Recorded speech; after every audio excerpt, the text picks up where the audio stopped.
espero que não, ou se foi esse caso que eu comentei com vocês, né? O aluno achava que sabia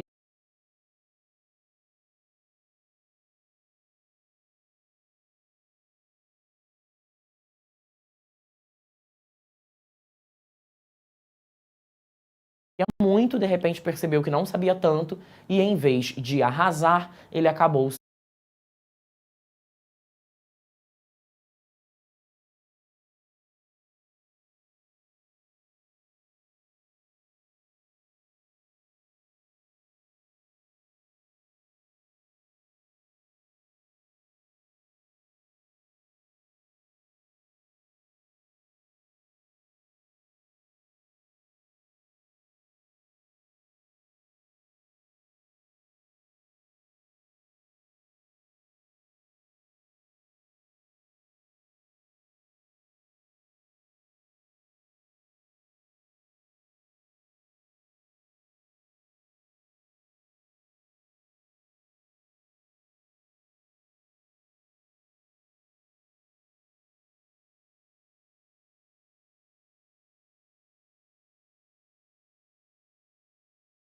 sendo arrasado, tá?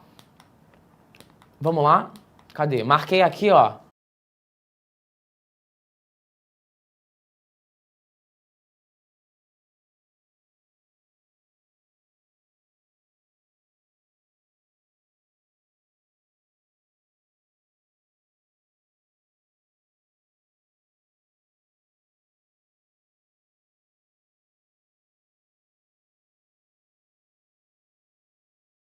Para vocês, introdução de uma nova ideia, possível desconto na competência 3, tá? E aí você me pergunta assim, David,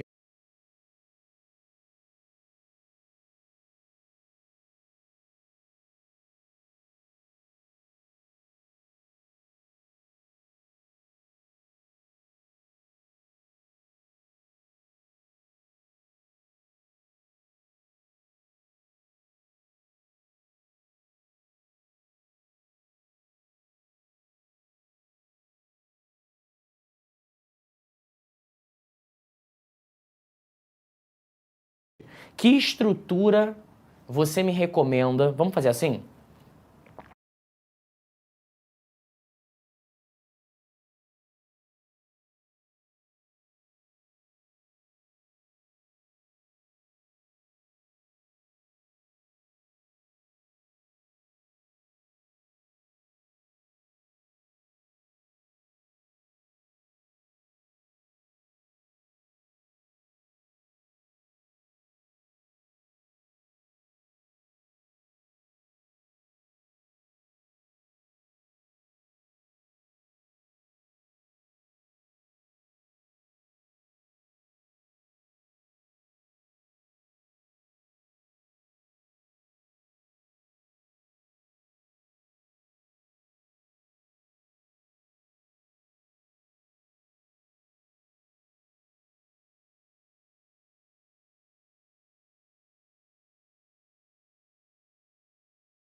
Como eu posso? Se você tá me assistindo agora e você é um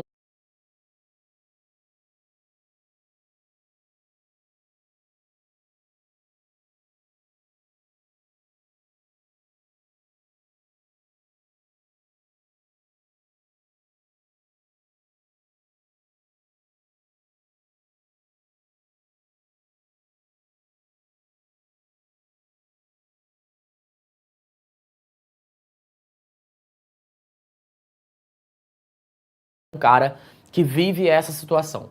Você é um cara que chega a um ponto e você fala, meu Deus, acabou.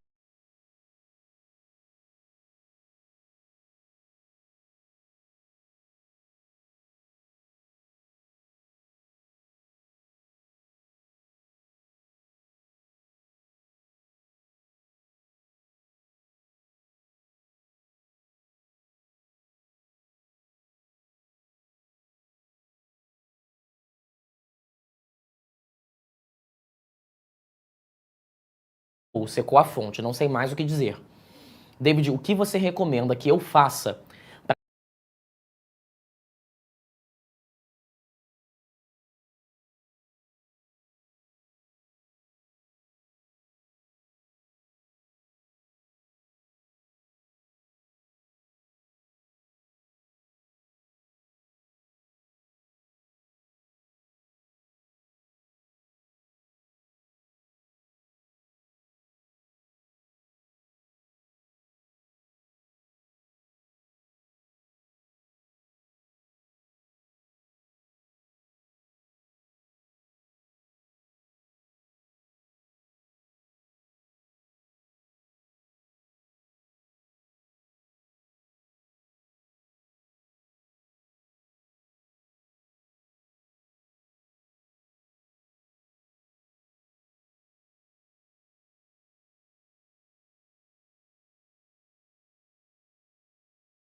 Que esse tipo de problema não bata a minha porta no domingo. Eu vou fazer assim, vou pegar o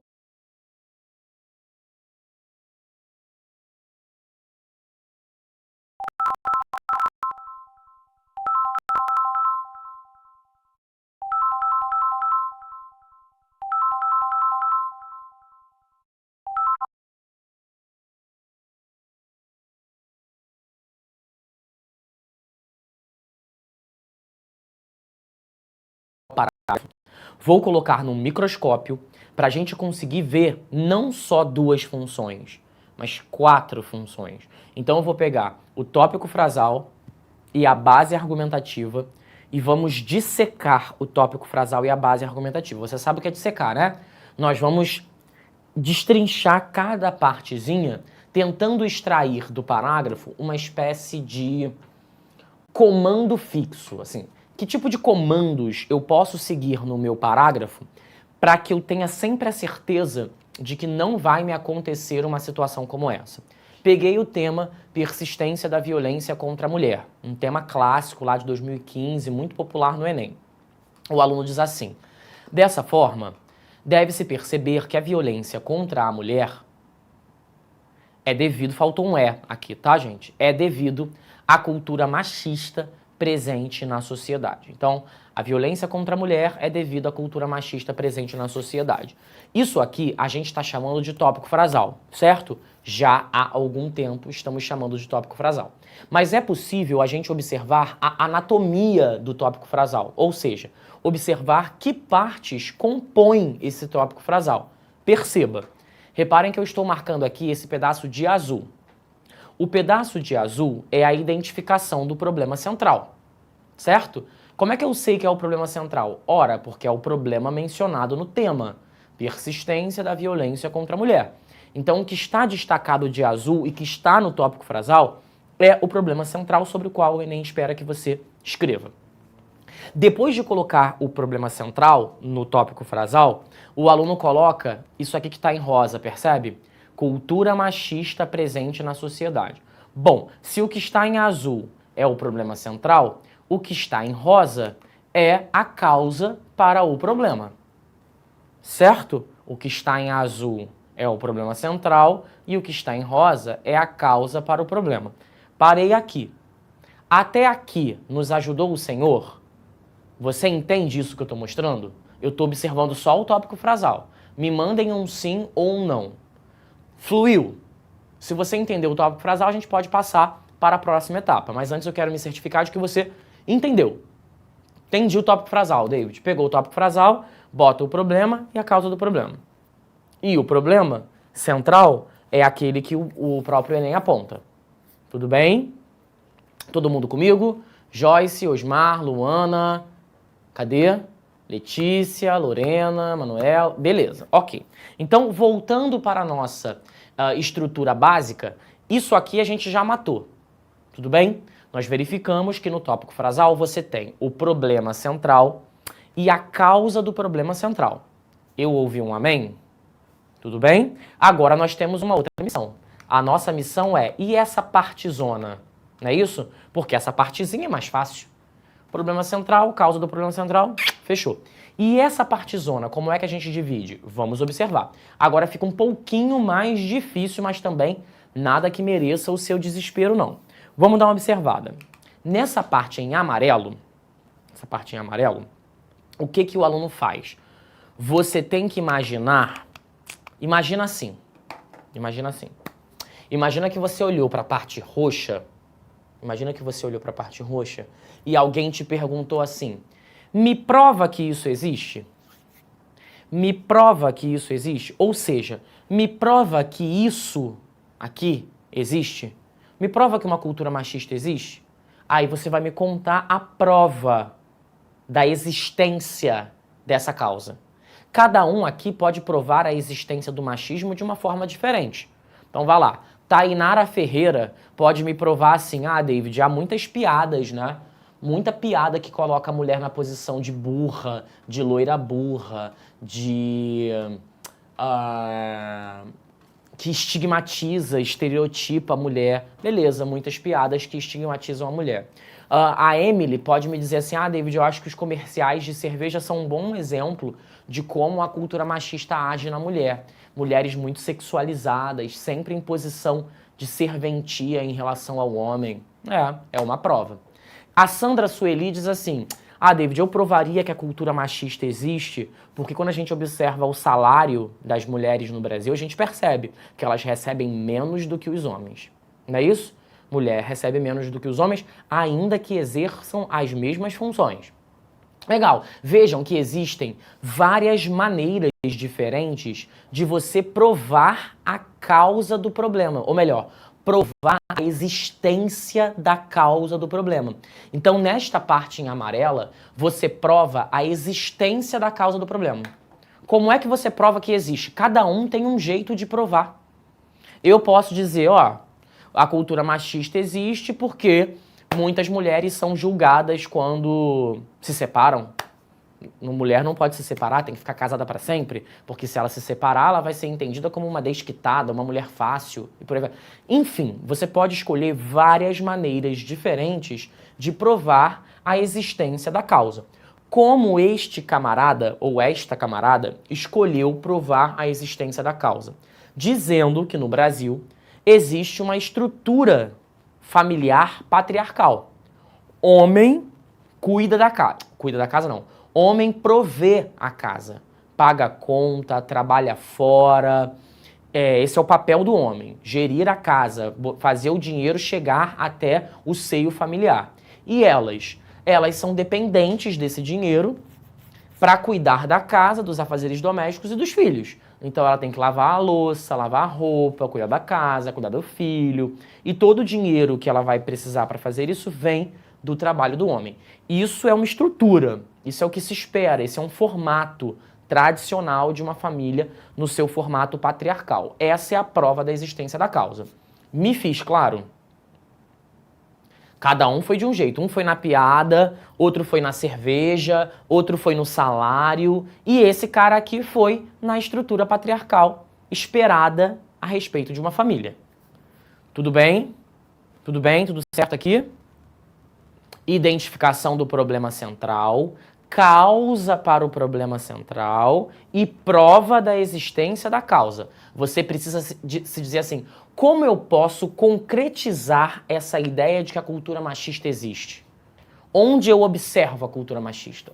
Onde é que ela se materializa? Qual é a evidência dela?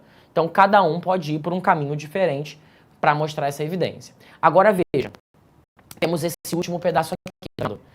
Esse pedaço em cinza, ele é o pedaço que fecha. Aqui é o momento em que o filho chora e a mãe não vê. Ou o babado rola aqui, ou o babado não rola aqui. Porque, veja, qual é o esquema para você produzir a parte cinza? O esquema é você pensar assim: esse é o problema central, essa é a causa do problema, essa é a prova da existência da causa, e depois você tem que mostrar o seguinte, olha o que você tem que pensar. Como essa parte em amarelo me leva até a parte em azul? Como essa história de estrutura patriarcal me leva até a violência contra a mulher? De novo, como esse negócio de homem prover a casa e mulher é dependente, como é que essa estrutura na qual se baseia muitas famílias nos leva até o problema, para você poder fechar o negócio todo. Porque aí nessa parte em cinza, ela será composta da relação entre o amarelo e o azul. É como a gente sai de amarelo e chega até azul. Vamos lá? Esse histórico protagonismo masculino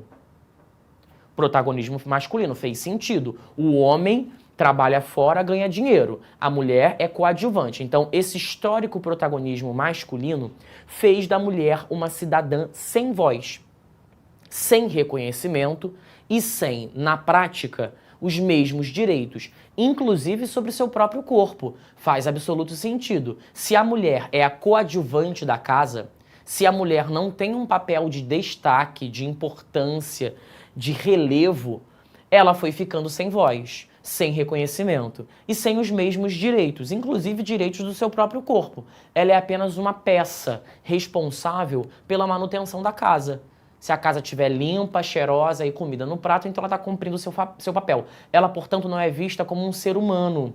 E ao não ser vista como um ser humano, ela tem os seus direitos ao seu corpo também negados. Nesse contexto, diversificadas formas de agressão, olha ele chegando no azul, de agressão, físicas, morais e psicológicas. O aluno deslizou aqui, ele botou feminino, masculino, então o aluno vai possivelmente perder ponto na C1, foram naturalizadas em uma tradição que leis recentes ainda não foram capazes de transformar. Então fez absoluto sentido o que esse aluno diz, porque ele nos mostra que quando uma mulher perde na estrutura patriarcal o papel de protagonista, porque ela não é protagonista, ela se torna invisível. E ao se tornar invisível, ela perde o direito ao seu corpo. E ao perder o direito ao seu corpo, ela se torna vulnerável a agressões de quaisquer tipos, que passeiam desde de ações físicas até psicológicas. Então veja que aqui a gente fecha um sistema. Azul vai para rosa, rosa vai para amarelo, amarelo vai para cinza e cinza fecha com azul, porque isso aqui nos leva até a essa violência. Então, na parte em cinza é a demonstração de como a existência da causa nos leva até o problema do começo. Tá vendo como o negócio fechou? Como circulou o negócio todo? Problema. Prova da existência do problema. Perdão. Problema. Causa para o problema. Prova da existência do problema. Como isso nos leva ao problema? Pá, aí fechou. Quem vai de print? Quer printar? Não gostei, asmoei. Vá lá, printa aí.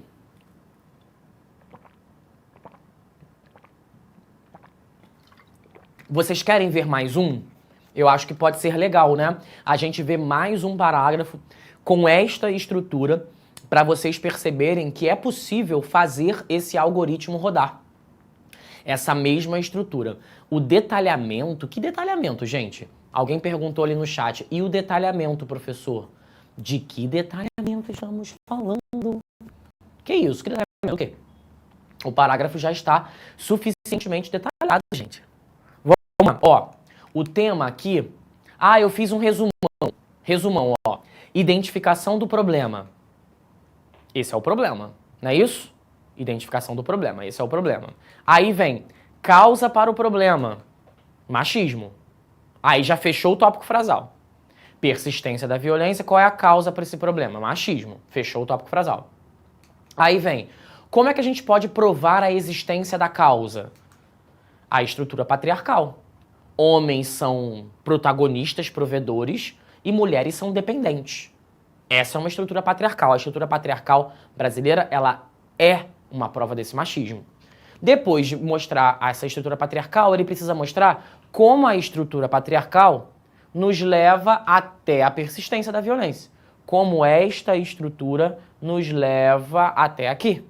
Aí ele vai fazer a parte em cinza. Demonstração de como a existência da causa nos leva ao problema. Como a existência da causa nos leva ao problema. E aí tá lá, a estrutura patriarcal subjuga a mulher e a torna vulnerável a violências. Fechou. Tcharam! Fez sentido? Aqui nós temos um modelo do raciocínio. No período anterior, nós temos o parágrafo propriamente dito. Aqui está o raciocínio que estrutura o parágrafo anterior. Certo ou não certo? Vou me afastar um pouquinho para vocês conseguirem registrar no print aí, porque eu acho que é interessante vocês guardarem esse negócio. Para quem está perguntando de repertório, não tem. Não é obrigado a colocar repertório em todos os parágrafos de desenvolvimento, não é isso? A gente precisa de um repertório bem aplicado. Este parágrafo não tem repertório. E é isso. Terror nenhum. Perfeitamente possível tirar nota máxima no Enem, inclusive nota 1000, sem que o parágrafo tenha repertório. O repertório ele precisa ser usado uma vez. Você pode usar no outro parágrafo de desenvolvimento, você pode usar na introdução. Esse aqui não tem. E fé, rajada de fé. Vou seguir então para o próximo, ó. Desafios para a formação educacional dos surdos. Um tema também aí super popular no Enem. Tópico frasal. A exclusão de surdos no processo educacional está relacionada às deficiências da estrutura de ensino para esse público. Vamos relembrar? Quais são as duas etapas que compõem o tópico frasal? Quem joga para mim o gabarito aqui no chat, para ver se vocês aprenderam mesmo? Quais são as duas estruturas que compõem esse tópico frasal? Quem me diz? São duas. Pode começar, tô esperando. Quero as duas estruturas que compõem o tópico frasal. Aquela que é azul e aquela que é rosa. Quais são elas? Vamos ver se você entendeu o esquema. Cadê? QD? Primeiro que acertar ganha nada. Ganha meu apreço, meu carinho, meu zelo, meu reconhecimento. Ninguém? Ideia central, né, o problema e a causa para esse problema. Não é o tema e o argumento, gente. Não foi isso que eu falei. Em nenhum momento eu usei essas duas palavras. Eu falei o problema central e a causa para o problema central. Eu não disse o tema. Eu não disse tema. Para de colocar tema. E por que para de colocar tema? Porque se o tema não vier com um problema, você vai ter que problematizar. Então não é tema e problema. Não é isso, tá? Então é o problema e a causa para o problema. Então, aqui, problema central e depois causa para o problema central. Qual é o problema central? Exclusão de surdos no processo educacional. Qual é a causa? Deficiências da estrutura de ensino. Então, a estrutura de ensino tem deficiências e essas deficiências causam a exclusão de surdos. Fechou. Certo? Muito bem. Qual é a próxima etapa? Já fechamos duas. Faltam mais duas. Qual é aquela etapa em amarelo? Lembra dela? Qual é a etapa que vem aqui, ó? Nessa parte em amarelo. QD. Qual o primeiro? Primeiro que acertar, vai passar em primeiro na sua vaga no vestibular. É assim, eu já estou profetizando coisas boas. Ana Karina, ó, você diz assim, provar a causa. Provar a existência da causa, ok? Provar a existência da causa. Aquele jogo que eu falei pra você. Se eu te perguntasse, como você provaria que a causa existe? Como você provaria que a causa existe? Como é que você conseguiria me provar que essa causa de fato existe? Vamos lá? Então o aluno vai ter que mostrar como é que é essa deficiência. Onde que tem a deficiência? Gente, você pode fazer isso de muitas formas. Eu posso, por exemplo, dizer que muitos professores não sabem Libras. Né? Muitos professores não sabem Libras. Isso é um problema. Certo? Então, eu tenho várias maneiras de provar essas deficiências. Ó, sem dúvidas, além de lidarem com os mesmos problemas da educação pública tradicional, pessoas com déficits auditivos vivenciam uma realidade de escassez de escolas exclusivas e falta de professores habilitados na Libras em colégios comuns, tá? Libras, língua brasileira de sinais. Libras é uma língua, assim como o português é uma língua, assim como o italiano é uma língua, assim como o inglês é uma língua, Libras também é uma língua. A diferença é que Libras não usa o aparelho fonador. A Libras vai usar os movimentos das mãos. E aí essa semana eu estava tendo essa discussão com um aluno e o aluno fez uma pergunta muito genuína, que é assim, não entendo. A pessoa é surda, nasceu surda, ela não pode falar? Eu disse, pode falar. Ela não tem problema nenhum. Muitos surdos não tem qualquer problema no aparelho fonador, né? Laringe, cordas vocais, faringe, traqueia, tudo lá em perfeitíssimo estado. Ele ficou, ué, gente, então não entendo. A pessoa nasceu surda e também não fala. Claro, criatura, como é que você aprende uma língua se você não ouve? Não é mesmo? Como é que você aprende uma língua se você não ouve? Para que a gente possa aprender uma língua, a gente precisa ouvir essa língua. Se você não consegue ouvir a língua, você não consegue depreendê-la. E é por isso que se desenvolve a língua brasileira de sinais, né? Porque muitos surdos não têm qualquer tipo de questão com o aparelho fonador, mas nunca puderam ouvir. E nunca podendo ouvir, nunca poderão reproduzir. Agora, tem sim alguns surdos que querem aprender o português mesmo assim, e existem técnicas para isso. Professores habilitados nisso e fonoaudiólogos também. Depois, se você tiver curiosidade, pesquisa um pouco sobre a filha da Regina Casé. Ela nasceu já com uma questão, né, voltada para surdez, mas ela fala o português, certo? Ela domina a língua brasileira de sinais, mas ela também fala o português. Você vai perceber que ela tem uma dicção muito própria. Os surdos, quando eles decidem se vocalizar, eles têm uma dicção muito, muito, muito própria. E muitas vezes eles são até vítima de chacota, porque eles não falam exatamente como o ouvinte fala. Ele tem um jeito... Você vai olhar e vai falar que aquela pessoa fala de um jeito diferenciado, né? Então, tem muitos surdos que optam por se vocalizar, tem surdos que optam por não se vocalizar, preferem manter a Libras como a língua materna e única língua. Há surdos que desenvolvem a capacidade de leitura labial também, e aí vai depender, né, gente? Vai depender do quadro de surdez e do desejo do próprio surdo, porque a gente não pode obrigar uma pessoa a se vocalizar. Ela pode não querer se vocalizar, ela pode querer simplesmente utilizar a sua língua materna, que será a Libras, se tiver, claro, esta oportunidade, certo? Há ainda outros surdos que utilizam aquele aparelho coclear, que coloca aqui nessa área, não sei se você já viu alguém com esse tipo de aparelho.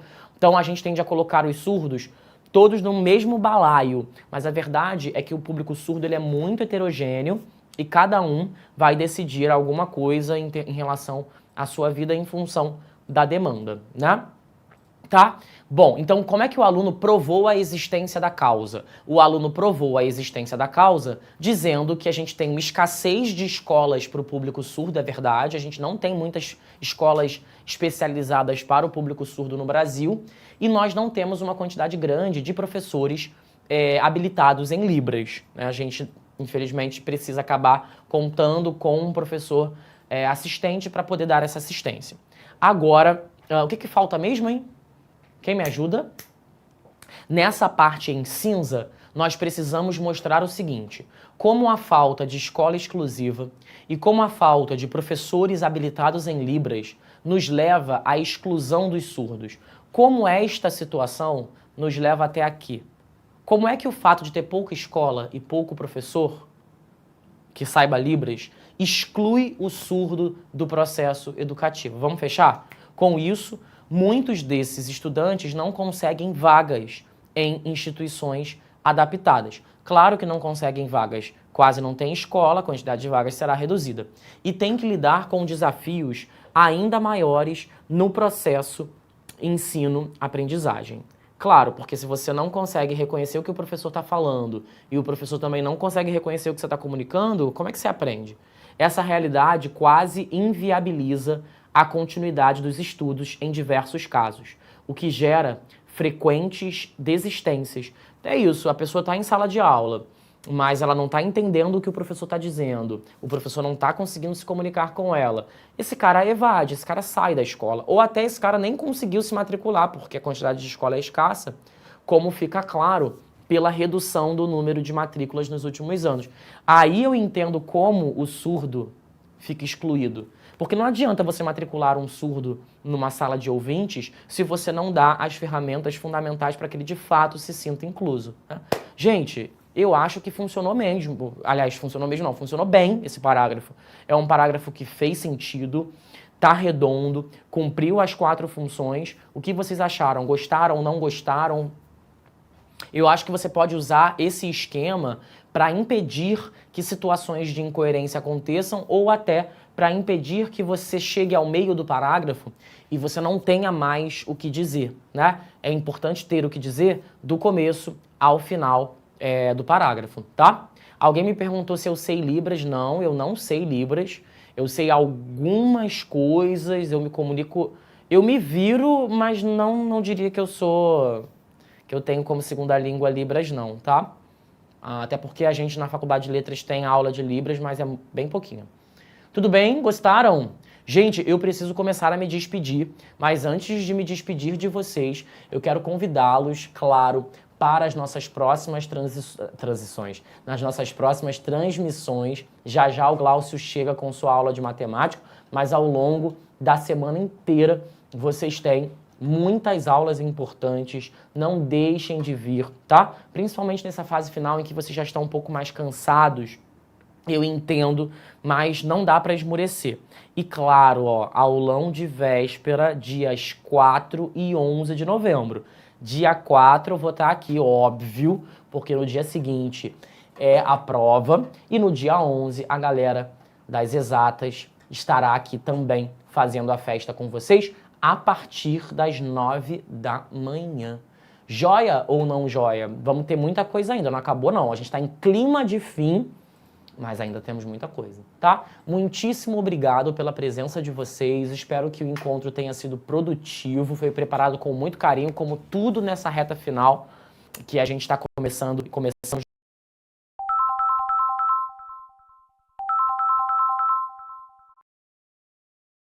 na segunda-feira. Espero que vocês fiquem felizes com os nossos conteúdos, repercutam a palavra do Pro, façam a nossa palavra chegar em a maior quantidade possível de pessoas, porque assim a gente ajuda também outras pessoas a construírem os seus sonhos. Um grandíssimo beijo, foi bom estar com vocês e brincar com vocês. Segunda-feira, 9h15 da noite, nós nos vemos na nossa última mentoria antes do Enem, tá bom? Beijo, tchau, até semana que vem. Assista nossas aulas a hora que você quiser. Vem com o Pro, o cursinho online que mais aprova no Enem. Assinem proenem.com.br.